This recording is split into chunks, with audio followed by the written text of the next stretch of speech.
নমস্কার বন্ধুরা, আবার একটি নতুন ব্লগে তোমাদেরকে অনেক অনেক ধন্যবাদ জানাই।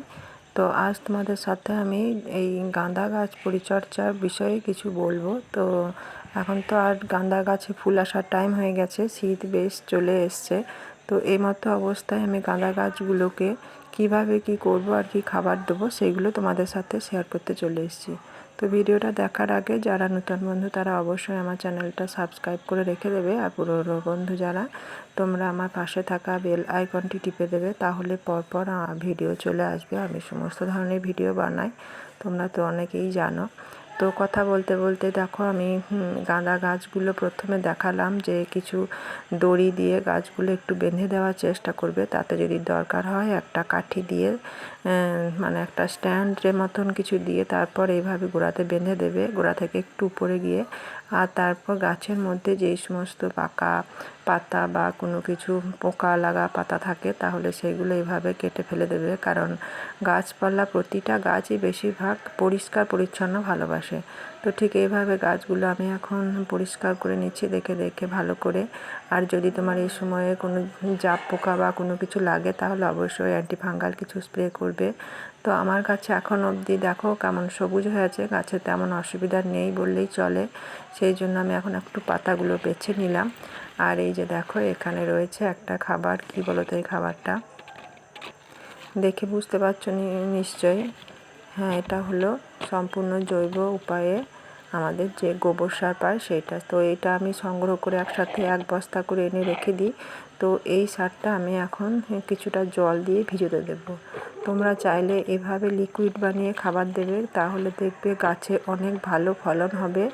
কারণ লিকুইড খাবারটা গাছেরা যতটা তাড়াতাড়ি নেয়, শুকনো দিলে অতটা তাড়াতাড়ি নিতে পারে না। তো আমি এখন এই গোবর নিয়ে নিয়েছি, গোবর সার, আর সেটা এখন আমি এইভাবে বেশ কিছুটা জল দিয়ে ভিজিয়ে দেবো। আর তারপর দেখো আমি কি করতে চলেছি। ফিরে এলাম দুদিন পর। তো এখন আমার গোবর সারটা ভেজানোর কাজ হয়ে গেছে, আর এবার কি করি সেটাই দেখো। এই সারটা ভালোভাবে ভিজে গেলে এটাকে আমি বেশ ভালো মতোভাবে গুলে নেব প্রথমে জলের সাথে, এইভাবে ঠিক যেমন আমি দেখাচ্ছি। প্রয়োজন হলে আরও একটু জল মেশাবো এর সাথে। তো যাই হোক, এইভাবে যে খাবারটা তৈরি করবে সেটা যে কোনো খাবারই দাও, এইভাবে লিকুইড করে যদি দাও তাহলে গাছেরা ভীষণই পছন্দ করে শুকনো দেওয়ার থেকে। এইভাবে ঠিক এইরকম আমি দেখাচ্ছি, যেমন এইরকম লিকুইড করার পর আমি এইটা গাছের গোড়ায় গোড়ায় দিয়ে দেব। যেহেতু এটা জৈব সার সেহেতু গোড়াতে ঠেকলেও কোনো অসুবিধা হবে না।